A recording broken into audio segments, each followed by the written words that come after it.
warm welcome to today's workshop conversation. I'm so glad that you have been able to join me over these weeks as we've considered different aspects of life in the workshop.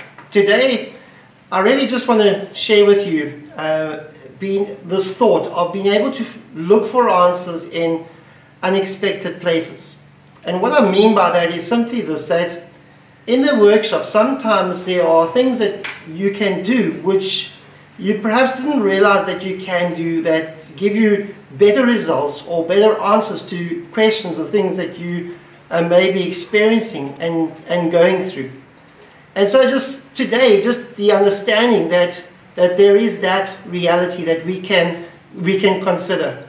One of the things that I've been able to do in the workshop, and this is something that I've been able to share with a bunch of people who've been able to understand this particular thing, is that with a bar of soap now, obviously after you've finished working outside, you can go and wash your hands and make sure that you've got clean hands before you go into the house, and that you don't make your basin dirty upstairs, which will always leave you in good stead with your family. The other thing that soap is very often used for, what I often use it for, if I've got to put in a lot of screws, very often if you're trying to screw a screw in, you find that it's really, really difficult to do that. Or if you've made a pilot hole and now you're trying to screw it in, and whether that's be by hand or whether you're using an electric screwdriver or whatever the case is. One of the things that we don't realize is that if you take a little bit of soap like this and you rub your screw through it, it doesn't have to be wet, it can be dry. But this little bit of soap on the screw makes all the difference when you are putting a screw in. So next time you go and put a screw in, take a little screw like this, put it through some soap and see the kind of difference. You might not believe me just watching this video, but it makes an enormous difference just being able to do that.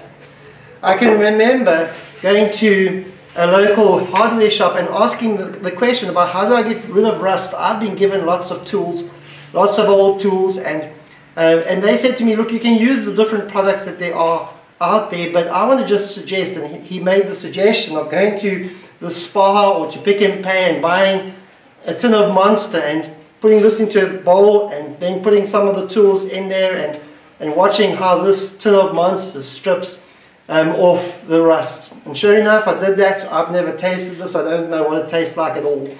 And I've put it into little dishes, and when I've got something that I want to try and get rid of the rust, I use a tin of Monster to do that. Now, it doesn't get rid of the rust completely, but it does take off a lot of the rust that is on something. And then after that, you can take a bit of oil and then spray the oil onto the particular tool that you're working with, and then it keeps it clean and keeps it nice for a longer time. I had a problem where I didn't have the cash to buy one of the little metal detectors in wood. I work with a lot of old Oregon, a lot of old wood, and sometimes that wood has come out of ceilings and come out of different places, and sometimes the nails have broken off in the wood. And if you go and you saw through a piece of wood that has got nails in, or you planing a piece of wood that has got nails in, the likelihood of that damaging your blades is very high, and just on an electric plane to go and replace a blade is a very expensive process. And so I went, just thinking, what can I do for this? And YouTube is always fantastic when you're trying to find ideas and ways of doing things and various things. And I went onto YouTube and they said, find a really strong magnet. And so I got this magnet. It comes out of the middle of an old pump. It's an exceptionally strong magnet, and all that I do with this is I run it over a piece of wood, and I will find and see, there you can see how it connects even through and draws everything towards itself, even in this little bowl that we have. And so this little magnet, you run it over the wood, and you can find out exactly where a nail is in the wood. And I'm not sure if you can see this on the video, but it's catching on to a particular aspect there. Or even just taking it over a bowl of nails like this, we see that has the same effect as a metal detector, and you're able to find the nails that you are looking for, or the screws that you're looking for in the wood.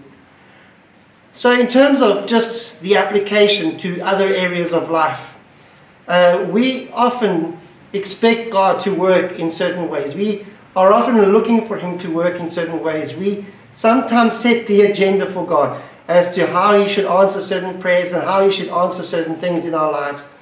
But there needs to come in our own lives just that understanding that perhaps God's answers will come in unexpected ways. That we can look to Him and know that He has got things in control. One of the prayers that I pray so often for people, and it's one of those prayers that God has honored time and time and time again in people's lives, is when people are going through difficult times and they're expecting things to work out in certain ways, and if they're not seeing it, then I pray this prayer: Lord, won't you just surprise them with your goodness? Won't you just reveal your goodness to them in such a very special way? And time again, as I've prayed that prayer, God has come through, and God has not always worked in the way that people have expected Him to work. Sometimes He's worked in a completely different way to what they expected, but through it all there has been this understanding of His goodness towards them in the midst of that which they are going through. And so I want to encourage you, look for answers in unexpected places. When it comes to the workshop, you don't have to buy the most expensive things in order to solve a problem. You don't have to go to the nth degree to get the very tool that you know will solve all the problems. In actual fact, part of the process, part of the whole thing is learning how the whole thing fits together. And so I just want to encourage you with those words today. Thank you for joining us. Thank you for joining me, and God bless.